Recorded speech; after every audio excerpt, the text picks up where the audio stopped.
가득한 교회이고요. 성령의 기름 부으심이 충만한 교회입니다. 우리 가정은요 물된 동산 같은 가정이고요. 물이 마르지 않은 샘 같은 가정입니다. 나는요 보배롭고 존귀한 하나님의 사랑받는 아들입니다. 나는 주 안에서 잘 될 수밖에 없습니다. 난 이런 내가 너무 좋습니다. 옆 사람 한번, 집사님은요 물된 동산 같은 분이시고요.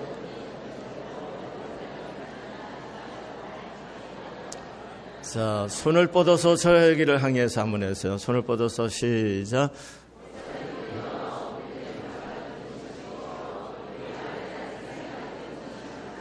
네, 저는 물된 동산 같은 목사고요. 물이 마르지 않은 샘 같은 목사입니다.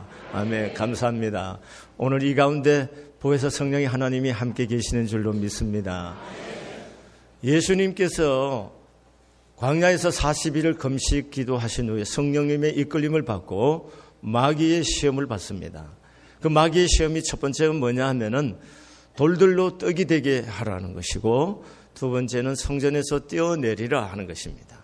그리고 높은 산 위에 올라가서 세상을 보여주면서 내게 절하면은 내가 이 모든 권력을, 이 모든 것들을 너에게 주겠다 하는 것이 마귀의 시험이 있습니다. 그런데 예수님은 그 모든 시험들을 하나님의 약속의 말씀으로 그 모든 것을 물리치는 것을 볼 수가 있습니다. 자, 여러분 잘 생각해 보세요. 돌이 떡이 되는 거. 무슨 얘기면 빵이 되는 거잖아요. 경제의 문제가 아닌가요? 그런가 하면은 여러분 성전에서 떼어내서 하나도 다치지 않게 하나님 보호해 줬다. 얼마나 인기 짱입니까? 아마 TV에 바로 출연할 겁니다. 그러면 사람들에게 굉장히 영예를 얻게 되고 영광스러우실 겁니다. 그리고 사람들이 돈 벌고 먹고 살만하고 좀 뭔가 힘이 들어가면 뭐 하고 싶겠어요? 권력을 얻고 싶어지요. 이게 인간의 속성이거든요.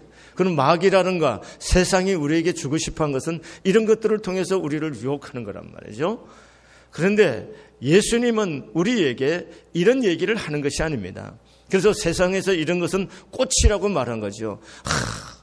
검찰의 꽃이 뭡니까? 검찰총장이 검찰의 꽃이죠. 또 군인에게 꽃이 뭡니까? 별 다는 거 아닙니까? 어떤 자리에 앉는다, 어떤 것을 쟁취해서 얻는 거, 또 어떤 물질을 많이 소유하는 거, 그걸 우리가 다 기업에서 꽃이라고 말해요. 꽃을. 세상은 꽃을 얘기합니다. 꽃, 가장 영화로운 꽃을 얘기합니다. 근데 성경은 얘기합니다. 세상의 영화가 꽃 같아 하더라도 그 꽃이 뭡니까? 곧 시들고 마른다고 얘기합니다. 그리고 예수님이 말씀입니다. 솔로몬의 그 모든 영화가 이 꽃 하나만도 못하다, 이렇게도 표현하는 거예요. 세상은 그렇게 보이는 것들에 대해서 화사하고 화려한 것들에 대한 얘기를 하고 있어요. 그러나 예수님은 그런 말씀하시는 게 아니죠. 요한복음 15장 16절에 너희가 나를 택한 것이 아니요 내가 너희를 택하여 세웠나니 이는 너희로 가서 과실을 맺게 하고 또 너희 과실이 항상 있게 하여 내 이름으로 아버지께 무엇을 구하든지 다 받게 하려 함이라, 이렇게 말합니다. 여러분과 저를 택하신 하나님의 목적이 뭐냐는 거예요. 이유가 뭐냐는 거예요. 그것은 열매 맺게 하기 위함이라는 거예요. 세상과 마귀는 우리에게 꽃처럼 화려한 것들에 대해서 얘기하지만 예수님은 꽃이 아닌 열매에 대한 얘기를 하고 있다는 것입니다. 사랑하는 교회 여러분 여기 계신 모두가 우리가 인천시장이 될 수는 없어요. 그렇지만 우리 모두는 내 안에 그리스도가 원하는 열매를 맺을 수가 있습니다.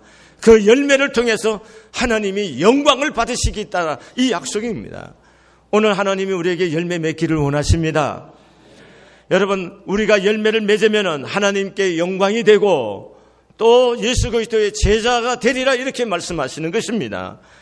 교회 여러분, 오늘 우리가 열매를 필요로 하는 사람들입니다. 하나님은 오늘 여러분과 제가 꽃이 되라고 부른 것이 아니고 열매 맺는 삶을 살려고 우리를 부르신 겁니다. 여러분, 우리 돈 벌고 싶고 잘 되고 싶습니다. 물론 주님도 그게 우리에게 바라는 뜻이기도 합니다. 그러나 그것이 일차적인 목적이 아니다는 것이죠. 그것보다 더 중요한 것은 우리 안에 하나님이 기뻐하는 열매를 맺으라 하는 것입니다. 여러분, 포도나무는 오늘 예수께서 말합니다. 나는 포도나무에 너희는 가지라고 얘기하는 거예요.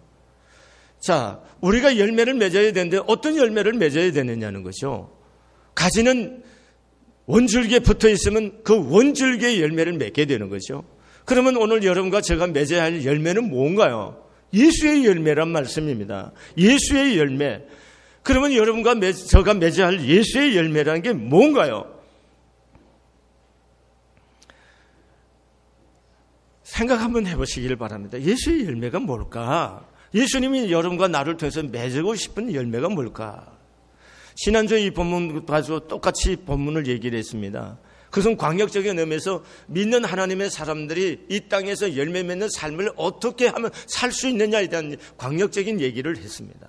그러나 오늘 15장에 있는 이 본문에서 예수님이 이 본문을 통해서 우리에게 열매를 맺기를 원하는 그 열매는 무엇일까에 대해서 지금 얘기하고자 하는 겁니다. 요한복음 13장 34절과 35절에 성경이 이렇게 말합니다. 새 생명을 너희에게 주노니 서로 사랑하라. 내가 너희를 사랑한 것 같이 너희도 서로 사랑하라. 너희가 서로 사랑하면 여호와 이로써 모든 사람이 너희가 내 제자인 줄 알리라. 이렇게 말하고 있습니다. 요한복음 15장 8절에도 동일하게 말하고 있습니다. 너희가 과실을 많이 맺으면 아버지께서 영광을 받으실 것이고 너희가 내 제자가 되리라. 이렇게 말합니다. 열매를 맺으면 제자가 된다고 그랬습니다. 13장에서 말하는 것은 무엇이냐면 너희가 열매를 맺으면 너희가 이로써 너희가 내 제자인 줄 알리라. 그것이 뭐냐? 너희가 서로 사랑하면 너희가 내 제자인 줄 알리라 그랬습니다. 15장에서 너희가 열매를 맺으면 너희가 내 제자됨을 되리라 얘기했습니다. 그럼 예수님의 제자되는 조건이 뭐냐? 또 예수님의 제자로서의 표식이 뭐냐? 그게 바로 서로 사랑하라는 거예요. 그것이 오늘 15장 12절에 내 계명은 곧 내가 너희를 사랑한 같이 너희도 서로 사랑하라는 이것이니라. 이렇게 말합니다. 17절에 내가 이것을 너희에게 명하면 너희로 서로 사랑하게 하려 함이라. 이렇게 말합니다. 그럼 요한복음 15장에서 예수님이 우리에게 맺기를 원하는 열매가 무엇이냐는 거죠. 그것은 예수의 열매인데 그 예수의 열매가 뭐냐? 하나님이 사랑 안에 있는 것처럼 너희도 내 사랑 안에 거하라. 너희가 내 사랑 안에 거하려면 뭐 해야 되느냐? 내 계명을 지키라. 그럼 내 계명이 뭐냐? 내 계명은 너희가 서로 사랑하는 것이다. 이렇게 말하는 거예요. 그러면 여러분과 제가 예수의 열매를 맺는 삶이란 게 도대체 그것은 바로 멀리 있는 것이 아니다는 거죠. 굉장한 것은 무엇을 성취한 데 있는 것이 아니고 우리가 서로 사랑하는 데 있다는 거예요. 자, 이 얘기를 하는 배경이 있는 거죠. 예수님이 지금 몇 시간 후에면 잡혀서 이제 마지막 운명을 하시게 됩니다. 그래서 이 본문 마지막 뒤편에 가면 세상 사람들이 나를 미워한 것처럼 너희들도 미워할 것이라는 거예요. 너희가 어려움을 겪고 환난을 겪을 것이라는 거죠. 그때 세상 사람들이 우리를 미워할 때 예수 믿는 하나님의 백성들이 서로 사랑할 때 그 사랑하는 모습을 보면서 하나님께 영광이 살아계심이 증거되고 또 너희가 내 제자인 것이 사람들에게 증거될 것이다. 이렇게 말하는 거예요.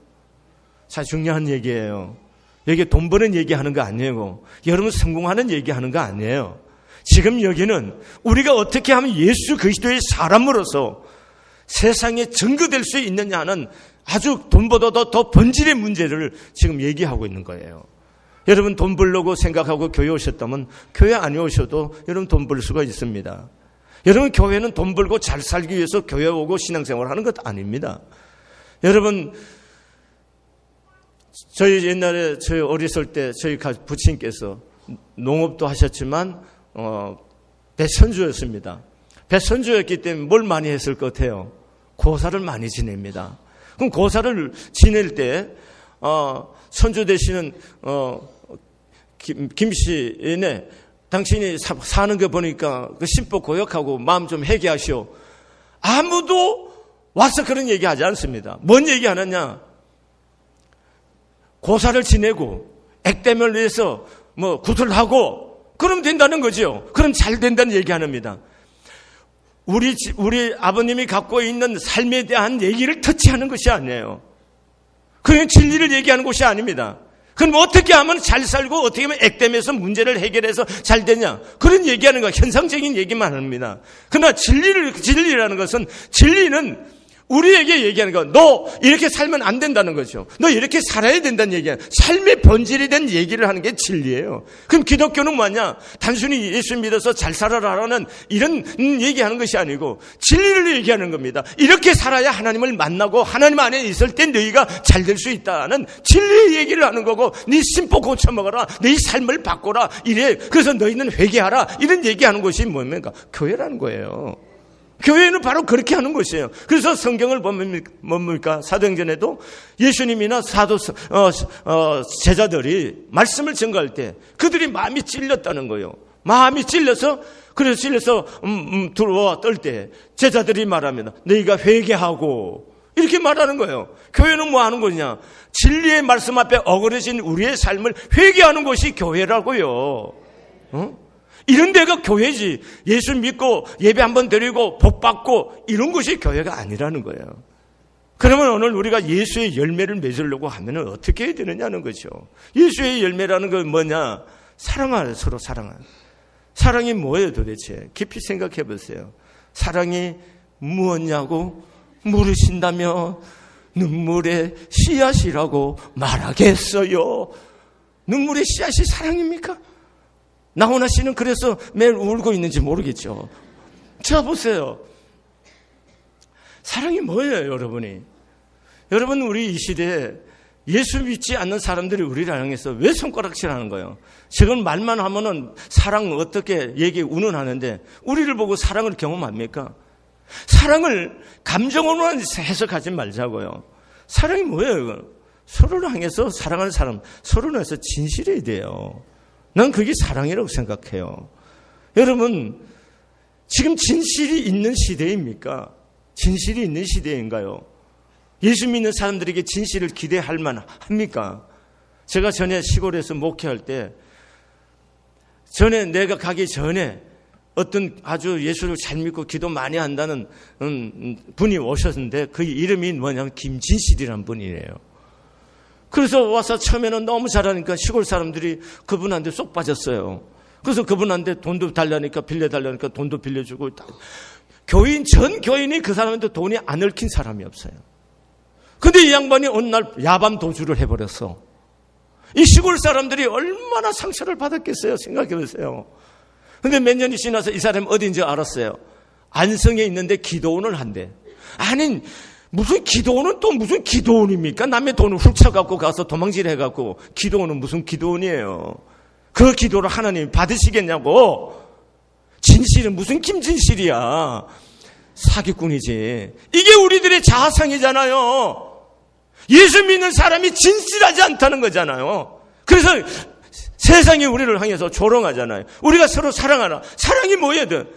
사랑의 감정으로 기뻐하고 뭐 이런 게 사랑이냐고. 사랑은 상대를 향해서 진실하는 거예요. 구체적이라고. 진실해야 돼요. 진실하지 않은데 어떻게 우리가 사랑을 얘기할 수가 있겠습니까? 여러분과 제가 사랑을 하려고 하면은 좀 진실해야 돼요. 진실하게 이게 중요하잖아요. 그 다음에 생각하세요. 서로를 향해서 사랑하면은 좀 정직해야 되지 않을까요? 정직해야 되잖아요. 한국교회 정직합니까? 한국교회 목사 이름 되면 이름 자체가, 목사라는 이름 자체가, 그거 자체가 보정이 될 만합니까? 누가 목사를 믿습니까? 장로? 누가 믿습니까? 한국 사회가. 아무도 안 믿어. 이게 그러니까 목사고 장로고 교인들 다 욕 얻어먹고 있는 거잖아요. 뭐? 정직하지 않다고. 여러분 사업하면서 정직하면 손해보는 줄 알고 있어요. 여러분이 이게 세상의 방법이지 그게 그리스도의 방법입니까? 내가 손해를 보더라도 난 정직해야겠다. 예수의 이름에 영광을 위해서 내가 정직해야겠다. 그러면은 망해도 좋다. 이 마음을 갖고 한번 살아보세요. 그러면 하나님이 책임을 져주실 거고, 여러분 당대 안 되면 여러분 자손들에 가서도 되게 하는 역사를 우린 믿어야 되는 거 아니에요. 왜 우리는 살아계신 하나님을 믿는다 그래서 살아계신 하나님 앞에서 이런 삶의 행위를 하나님 앞에 드리지는 못하냐고요. 이게 문제지 않습니까? 그러니까 사랑한다. 내가 누군가 사랑할 때 그분에게 정직한 삶이 사랑하는 거잖아요. 저는 그렇게 해석하고 싶어요. 여러분 사랑, 말로만 사랑, 뭘 어떻게 사랑한다는 거예요. 그러면 우리가 솔직하게 주님 앞에서, 사람 앞에서 정직하게 사는 것이 사람을 사랑하는 방법이고 하나님을 사랑하는 법이에요. 사랑하는 게 또 뭡니까?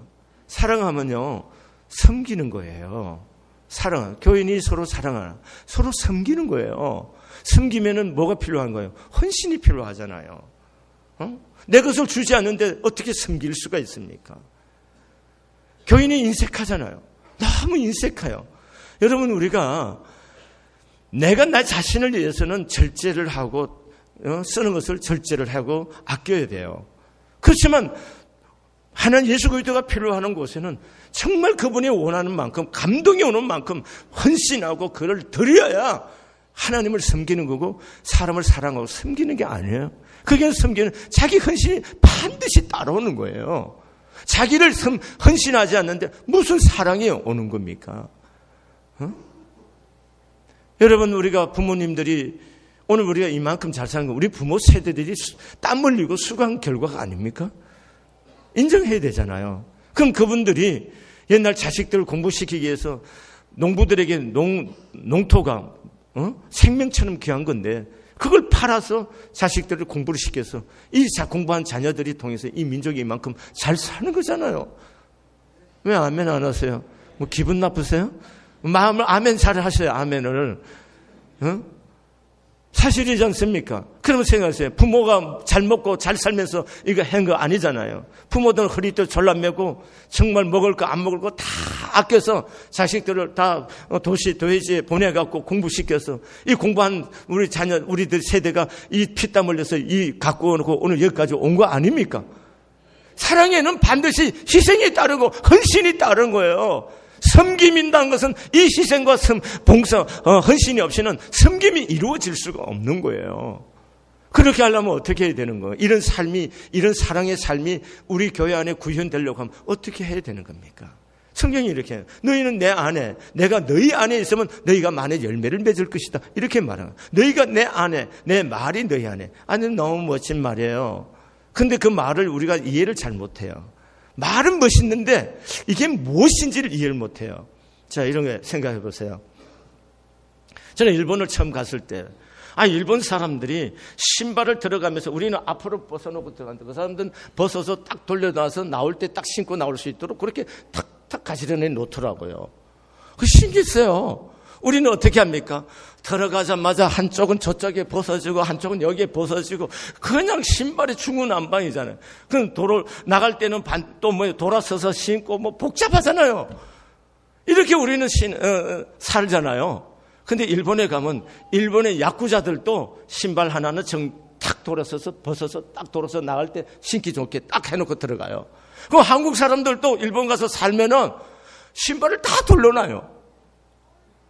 저들도 가서 처음에는 그게 이상한데 다 돌려놓으니까 내 신발만 이렇게 들어가면서 앞이 돼 있으니까 그게 보기 싫잖아요. 나도 자꾸 의식하게 돼요. 그럼 나중에 나도 모르게 자꾸 돌려놓는 거예요. 그러다가 한국 나오면 어떻게 해요? 돌려놓을까요? 안 돌려놓을까요? 안 돌려놓죠. 잘 보세요. 일본 안에 그 하면은 뭐예요? 일본 땅에서 일본 안에 그 하니까 신발 돌려놔요. 자, 영국이 교통법규를 제일 잘 지키는 나라로 그렇게 우리가 이해하고 있는데요. 우리나라 사람들이 운전이 상당히 난폭하잖아요.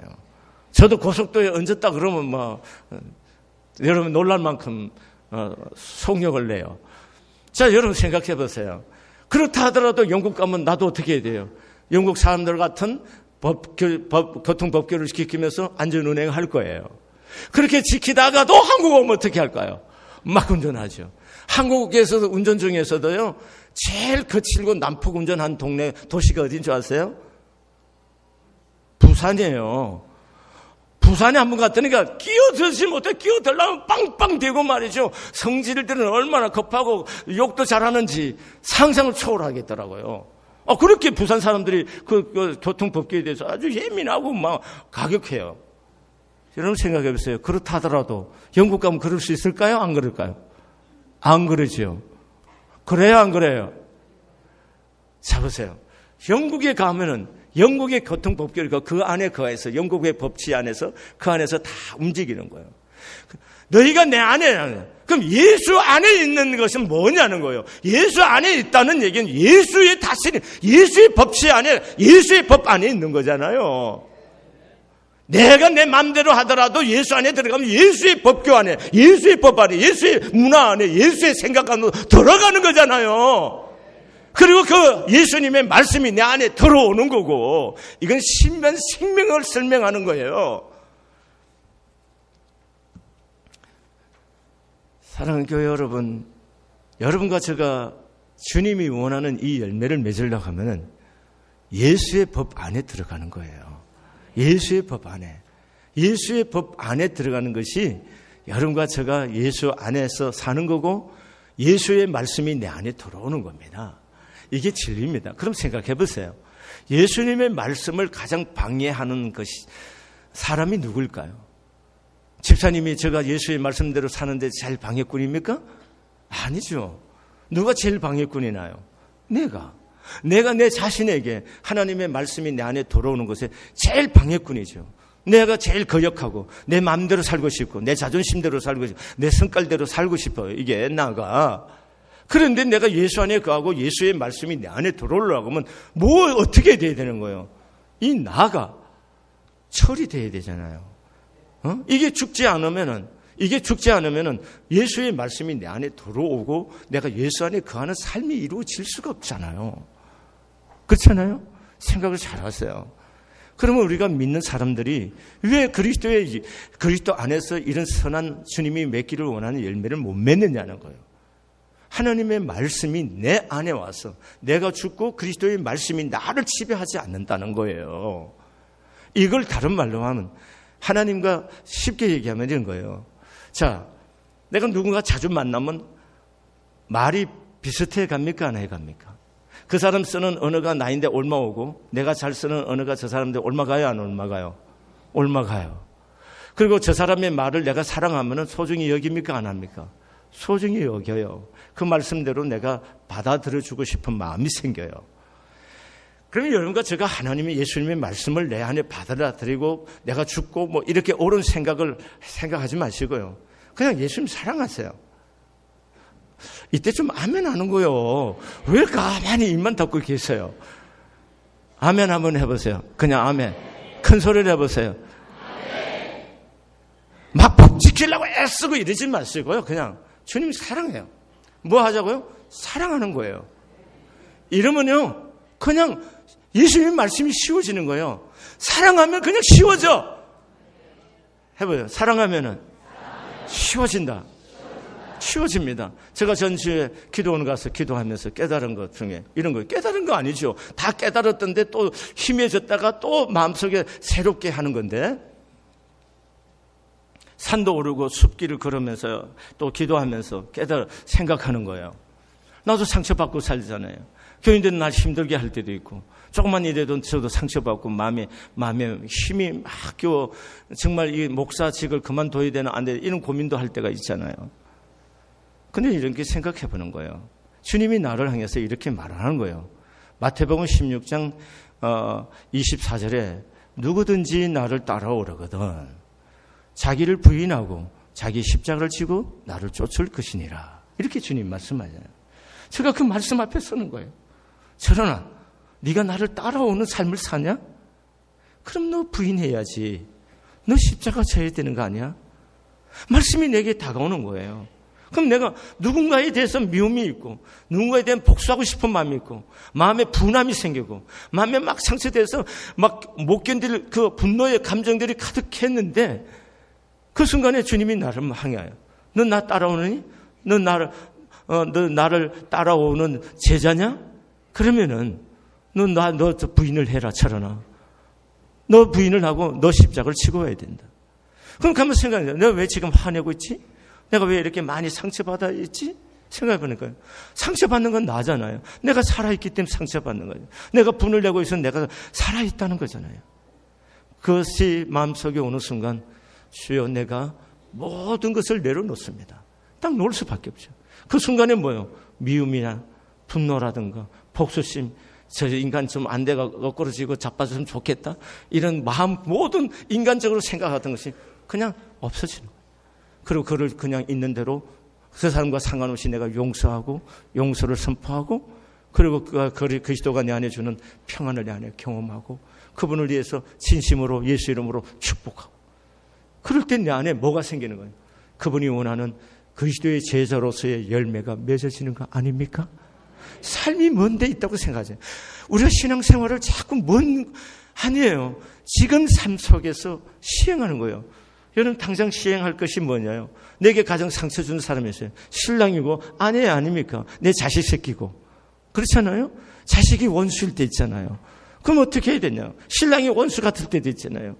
또 아내가 정말 이거 버릴 수도 없고 같이 살자니 죽을 지경이고, 그런 순간도 있잖아요. 그럼 어떻게 해야 되냐요? 이 자리가 우리가 지금 말씀한 이 열매를 맺어야 할 자리라고요. 멀리 갈 거 없어, 신앙이란 게. 그럼 어떻게 해야 돼요? 내가 있기 때문에 그렇잖아요. 내 생각에서요. 저 사람이 나보다 괜찮은 사람인데 나 만나서 고생한다, 이렇게 생각하면은 미안하잖아요. 그렇잖아요? 그래서 제가 우리 집 사람한테 문자를 이만큼 써서 보냈어요. 미안하다고. 선한 사람이 나 만나서 고생하고 마음에 과격해. 내가 좀 과격한 것 같아갖고. 그러면 너무 마음이 아파서 문자를 보내는 거예요. 여러분 생각해 보시라고요. 신앙이라는 게 멀리 있는 어떤 저런 얘기가 아니에요. 지금 여기서 신앙하는 거예요. 여기서 그리스도의 열매를 맺는 거예요. 그리스도의 열매가 뭐예요? 사랑하는 거잖아요. 내 아내에게 좀 더 정직하고 진실하게 내 마음을 드러내 보이고, 그리고 내 아내를 내가 헌신해서 섬겨드려주고, 이런 거 아니겠어요? 여러분, 우리의 열매가 멀리 있다고 생각하지 마세요. 이게 남의 얘기가 아니라는 거예요. 지금 여러분과 제가 왜 사랑의 열매를 못 맺냐는 거죠. 내가 살아있다는 거죠. 이걸 내가 처리해야 되는데 주께서 말하는 거예요. 나를 부인하고 나의 십자가를 지고 나를 쫓을 것이라 말하는 겁니다. 여러분, 바울도 말합니다. 내가 날마다 죽노라. 내가 죽는 만큼 그것에 그리스도적인 열매가 맺어집니다.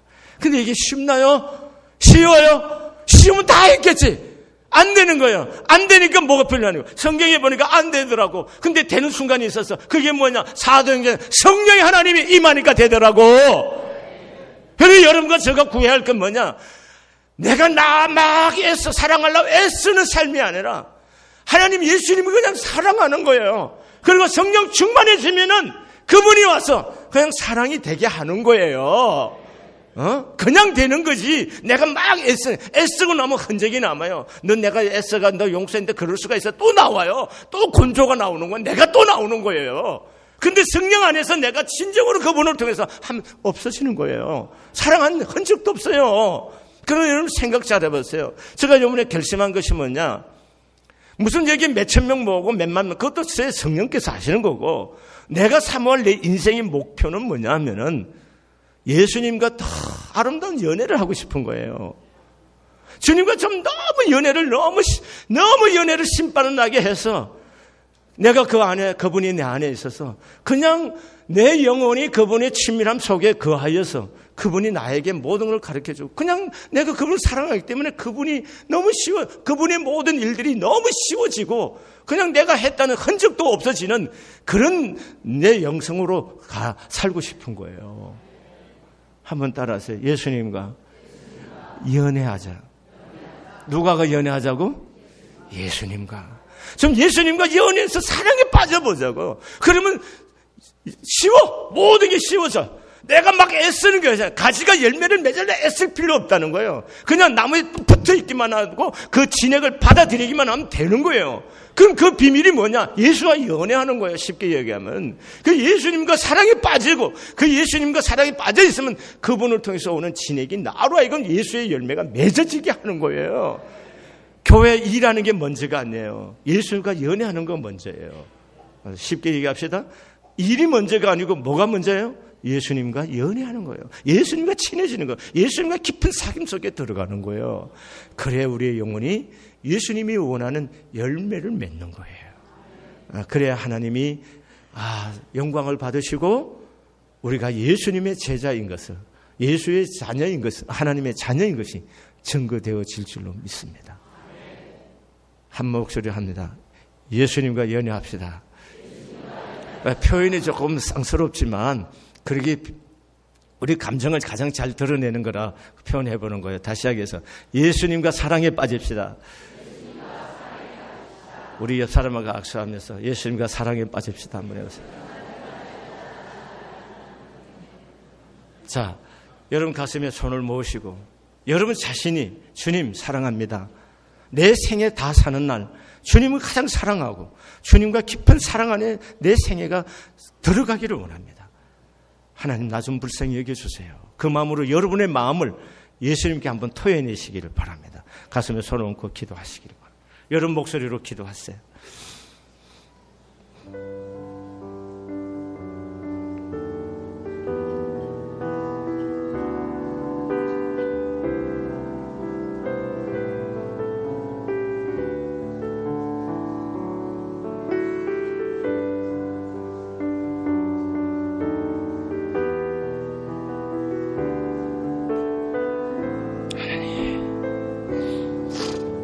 사랑해요. 사랑해요. 사랑해요. 아버지 사랑해요.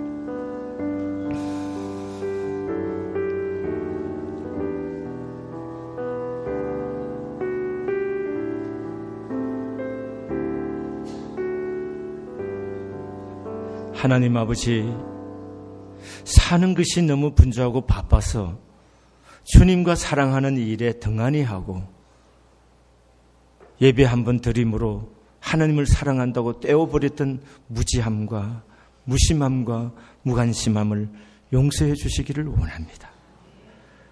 아무리 바빠도 분주하여도 내 주님과 교제하고 내 주님과 사귀고 내 주님과 사랑에 빠지는 이것이 우선순위인 것을 깨닫고 그 주님 사랑하기를 열망할 수 있도록 축복해 주시옵소서. 주님 사랑하기 때문에 주님의 열매가 우리 안에 가득히 맺어질 수 있는 이 거룩한 은혜들이 우리 모든 교우들과 주의 종의 삶 속에 있게 하여 주시옵소서. 하나님 아버지, 우리 성안교회가 예수의 이름을 아버지 하나님의 것만 얘기하는 것이 아니라 우리의 삶의 열매가 있는 교회가 되어서 세상에 빛이 되고 세상 사람들이 칭찬을 들을 수 있는 그런 교회로서 온전히 거듭날 수 있도록 축복해 주옵소서. 예수님의 이름으로 감사하며 기도드렸습니다. 아멘.